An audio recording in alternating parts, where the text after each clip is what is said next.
quel est ton film référence, ton film coup de cœur, le film qui a peut-être déclenché ta passion pour le cinéma?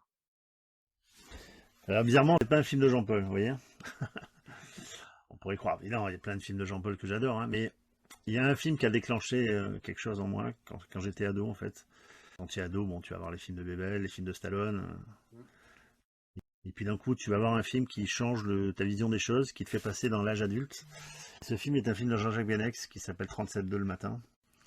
Et j'ai vu ça, j'avais 16 ans, et c'est le film qui m'a mis une claque monumentale. C'est le film un peu qui a changé ma vision des choses, ma vision du cinéma et un petit peu le cours de ma vie. Et je suis fan absolu de ce film, de la version longue et la version courte.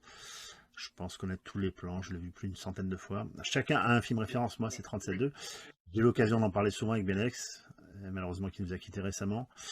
Et Jean-Jacques m'a même donné les adresses du lieu. Je suis retourné sur les lieux de tournage. Et j'en ai parlé récemment à Béatrice, et j'ai dit ça serait bien qu'on retourne en pèlerinage là-bas. Elle m'a dit Jeff, avec plaisir, donc on va essayer de se faire ça.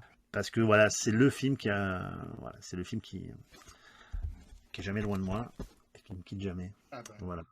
Où je parte en vacances ou quoi que ce soit, j'ai toujours un lien avec moi pour voir ce film. Alors c'est pas un film facile, hein. non, J'adore revoir des films légers comme Les Bronzés, La Chèvre ou des films de Funès, mais 37-2, c'est le film. D'ailleurs, à chaque fois que j'ai une nouvelle copine et que c'est sérieux, je lui montre le film. Et si elle n'aime pas, c'est mauvais signe, quoi. Voilà. Écoute, c'est une bonne question, mais en même temps, ce sont presque trois films différents. Parce que le film qui a déclenché ma passion, c'est les films que je voyais enfant à la télévision, des films comme King Kong, des films comme La Belle et la Bête, on parlait de Jean Cocteau. Donc effectivement, déjà très attiré par les monstres. Et ensuite, on peut dire que mon film référence, c'est un Kubrick, c'est Barry Lyndon. Non pas de Shining, mais Barry Lyndon, parce que c'est pour moi le plus grand film de l'histoire du cinéma, si tant est qu'on puisse dire qu'il y ait un plus grand film. En tout cas, dans mon panthéon, dans mon choix à moi, c'est un film auquel je reviens souvent et qui est en fait plus qu'un film, c'est un film qui jette un sort. Tu es sous le charme du film dès l'instant où tu rentres dans cet univers, et c'est ça que j'aime. Et le troisième film, mon film coup de cœur, c'est ça le troisième dont oui, tu disais? oui, oui. Bah, c'est pas plus qu'un film coup de cœur, c'est un film qui est très proche de mon cœur. C'est La Nuit du Chasseur de Charles Laughton, l'unique film de Charles Laughton. Encore un monstre, encore un méchant. Et effectivement, Hitchcock disait meilleur est le méchant, meilleur est le film. Je cite, je paraphrase un petit peu maladroitement. Mais c'est vrai que quand tu as un bon méchant, tu as plus peur pour les gentils. Et ça fait un film formidable. Et en particulier quand tu as Mitchum, parce que le diable doit être séduisant, et il est très séduisant. Et on peut comprendre pourquoi ces veuves, malheureusement, ou ces femmes tombent dans son piège. Ouais. Enfin, magnifique, magnifique. Mais c'est vrai que les méchants sont souvent plus intéressants au cinéma. Absolument. Et souvent plus intéressant à jouer pour les Euh, acteurs. voilà. Et j'allais dire Et plus intéressant. malheureusement, Charles Laughton, c'est son seul film. Ça a été assez mal reçu par la critique à l'époque. Ça a été un bide.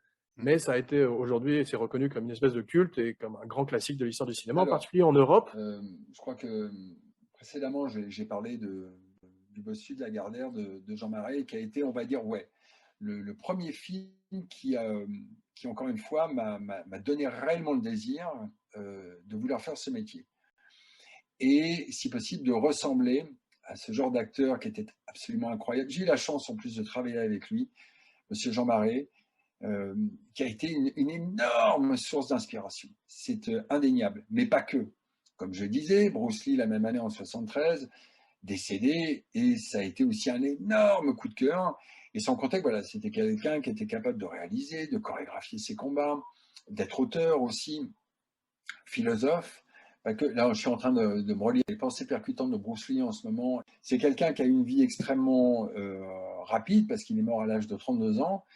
Et c'est phénoménal tout ce qu'il a pu accomplir en aussi peu de temps. Donc ces deux personnes ont été voilà, des révélations, et c'est ce qui m'a permis, et ce qui me permet encore d'être là aujourd'hui, parce que très souvent, je leur fais des petits clins d'œil, notamment dans les combats. J'essaie toujours de leur tirer une forme de révérence pour ne pas oublier que c'est encore une fois grâce à eux que je suis là, que j'ai fait ce métier. Mais il n'y a pas que...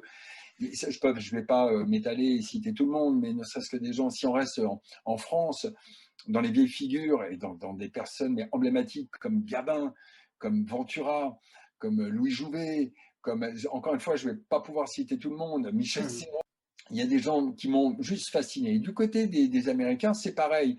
Je parlais de Bronson ou même encore de Clint Eastwood qui réunit pareil tout ce que j'aime, c'est-à-dire d'être capable d'être un acteur, auteur, réalisateur.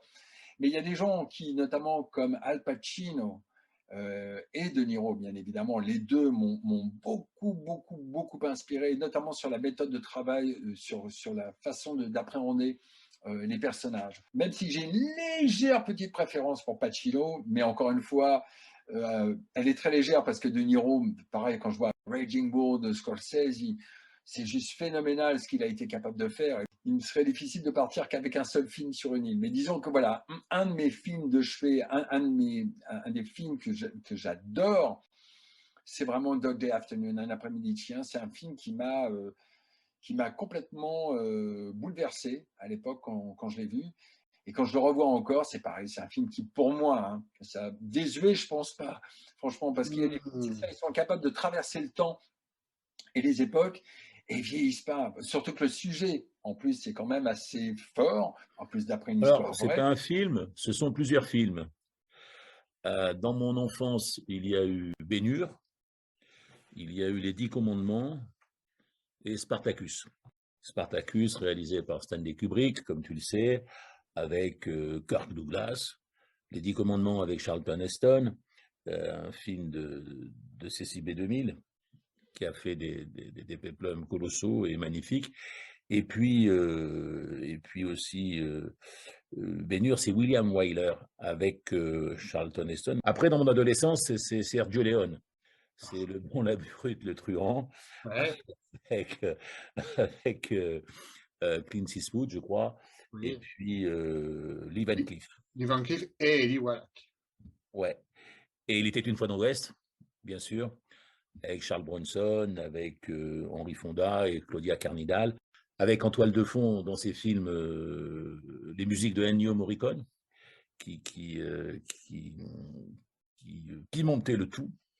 Voilà, en gros, bon, j'en ai plein d'autres, mais mon film préféré, c'est Itinéraire d'un enfant gâté, de Claude Lelouch, avec bien sûr Belmondo, Anconina, enfin bon, tout un casting excellent. Pourquoi ce film? D'abord, j'aime le cinéma de Lelouch, et d'une. Ensuite, ce film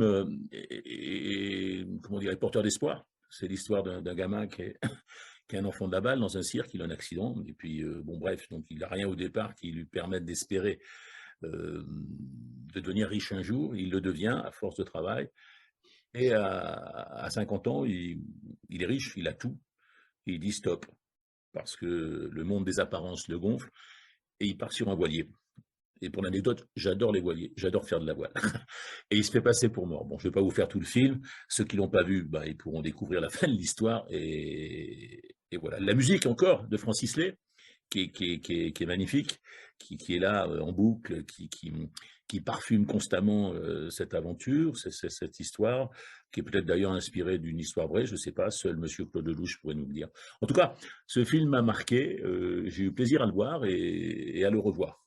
En plus, Monsieur Lelouch fait partie avec Bertrand Tavernier, Costa Gravas, Georges Lautner, Patrice Lecomte et quelques autres réalisateurs, des réalisateurs avec qui je n'ai pas eu la chance de travailler. Mais bon, la vie est longue et on est jeune.